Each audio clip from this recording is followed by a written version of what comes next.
Hello all, welcome to my YouTube channel கதை போமா.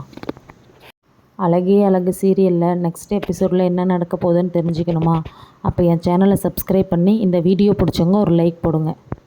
அதுக்கு முன்னாடி சுரேஷ் மதிக்கு சப்போர்ட் பண்ணி தங்கராஜை எதிர்த்து கேள்வி கேட்குற நாளுக்காக யாரெல்லாம் வெயிட் பண்ணுறீங்களோ அவங்க கமெண்ட்டில் சொல்லுங்கள். மதியோட அம்மாவும் அப்பாவும் வந்து மதியையும் சுரேஷையும் விருந்துக்கு கூப்பிட்டுட்டு போனதுக்கப்புறம் மதி சுரேஷ் வந்து நம்மக்கிட்ட ஏதாவது கேட்பான்னு சொல்லிட்டு ரூமில் வெயிட் பண்ணிகிட்ருக்காங்க. ஆனால் மதி எதுவுமே கேட்காம அவங்க பாட்டுக்கு போய் படுத்து தூங்கிடுறாங்க. அடுத்த நாள் காலையில் மதி மட்டும் கிளம்பி ரெடியாகி அவங்க வீட்டுக்கு போகிறதுக்கு வந்து நிற்கிறாங்க. ராஜலட்சுமி கேட்குறாங்க, எங்கே நீ மட்டும் வந்து கிளம்பி நிற்கிற, சுரேஷ் வரலையா? அவர் டியூட்டிக்கு கிளம்பிகிட்ருக்காரு. அவன் வராமல் நீ மட்டும் தனியாக விருந்துக்கு போக போறியா? வரதும் வராததும் அவர் விருப்பம், இதில் நான் சொல்கிறதுக்கு என்ன இருக்குது? உடனே பாக்கியராஜ் வந்து சொல்கிறாங்க, அதெல்லாம் அவன் வருவாம்மா. அது எப்படி வராமல் இருப்பான்? சரி, அது இருக்கட்டும், நீங்கள் 2 பேரும் இன்னும் கிளம்பாமையே இருக்கீங்க. நாங்கள் வரலடா பாக்கியராஜ், நீங்கள் மட்டும் போயிட்டு வாங்க. ஏம்மா, அவங்க அப்பா அம்மா வந்து கூப்பிட்டுட்டு போயிருக்காங்க, நம்ம எல்லோரும் போனால் தானே மரியாதையாக இருக்கும். ஆமாம், மரியாதையாக கூப்பிட்டு போயிட்டாலும் கல்யாணம் ஆகி இத்தனை நாள் கழித்து வந்து கூப்பிட்றாங்க, உடனே நாங்கள் பின்னாடியே போயிடணுமா? ஏ மலர், விருந்துக்கு போகிறேன்னு நீ பாட்டுக்கு கிளம்பி போயிடாத. எனக்கும் மாமாக்கும் ஏதாவது சமைச்சு வச்சுட்டு போ. அப்புறம் மதியத்துக்கு புடலங்காய் கூட்டு பண்ணி வெண்டைங்காய் பொரியல் பண்ணிவிடு. எனக்கு ரசம் கொஞ்சம் வச்சுடு. மழை வர மாதிரி இருக்குது, அந்த துணியெல்லாம் உள்ளே எடுத்து போட்டு போயிடு. சரிங்க, அதெல்லாம் நான் பண்ணிடுறேன். பேசிகிட்டு இருக்கும்போதே சுரேஷ் ரெடி ஆகிட்டு உள்ளேருந்து கிளம்பி வராங்க.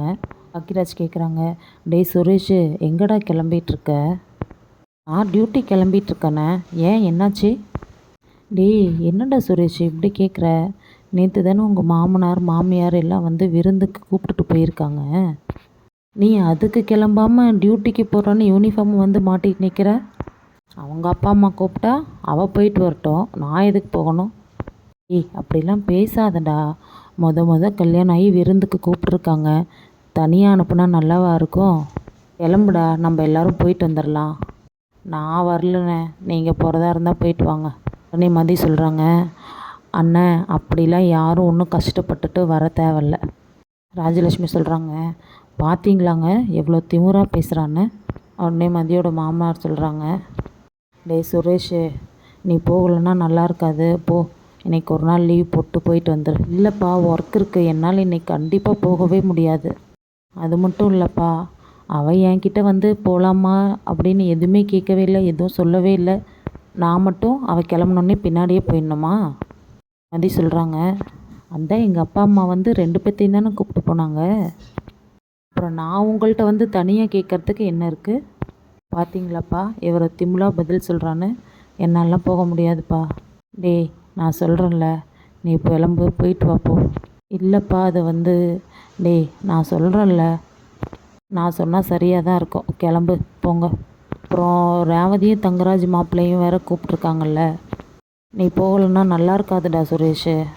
போ, லீவ் போட்டு போயிட்டு வந்துடுங்க, போங்க. சரிப்பா, நீங்கள் சொல்கிறீங்கன்றதுக்காக நான் போகிறேன் அப்படின்னு சொல்லிட்டு சுரேஷ் போய் ரெடி ஆகிறாங்க. இந்த சைடு ரேவதியும் தங்கராஜும் பேசிகிட்டு இருக்காங்க. ரேவதி தங்கராஜ்கிட்ட கேட்குறாங்க, என்னங்க, நாங்கள் இன்றைக்கி மதியோட அப்பா அம்மா வீட்டுக்கு விருந்துக்கு போகிறோமா? அது எப்படிரி, மற்றதெல்லாம் எது சொன்னாலும் ஞாபகம் வச்சுக்க மாட்டேங்கிற, உங்கள் அப்பா அம்மா வீட்டு சைடு எது வந்தாலும் அதை மட்டும் கரெக்டாக ஞாபகம் வச்சு கேட்குற.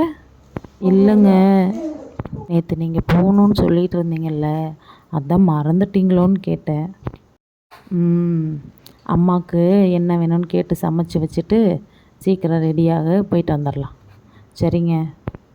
பேசிகிட்டு இருக்கும்போதே சுரேஷ் மொபைல்லேருந்து தங்கராஜுக்கு ஃபோன் வருது. மாமா, என்ன கிளம்பிட்டிங்களா? கிளம்பிகிட்ருக்கோம் சுரேஷ். நீங்கள் ஃபஸ்ட்டு போங்க, நான் கொஞ்சம் லேட்டாகும், ஒர்க் இருக்குது, ஒர்க்கெலாம் முடிச்சுட்டு நான் அப்புறம் வரேன். சரிங்க மாமா, அப்போ நாங்கள் முன்னாடி போகிறோம், நீங்கள் அக்கா கூட்டிகிட்டு பின்னாடி வாங்க அப்படின்னு சொல்லிட்டு எல்லோரும் கிளம்பிடுறாங்க. ராஜலட்சுமி மலர்கிட்ட கேட்குறாங்க, பாப்பாவை எங்கே விட்டு போகிறோம் மலர்? பாப்பாவையும் கூட்டிகிட்டே தாங்க போகிறோம். அங்கெல்லாம் பாப்பா எதுக்கு, இங்கேயே விட்டுட்டு போ, நாங்கள் பார்த்துக்குறோம். கீரா சொல்கிறாங்க, அம்மா அவள் இங்கே தனியாக தானே இருக்கா, நாங்கள் கூட்டிகிட்டு போகிறோம்மா. சரிடா, ஏதோ பண்ணுங்க. மதி வீட்டில் என்ன நடக்க போகுதுன்றதை நாளைக்கு எபிசோடில் பார்க்கலாம். பாய் பாய்.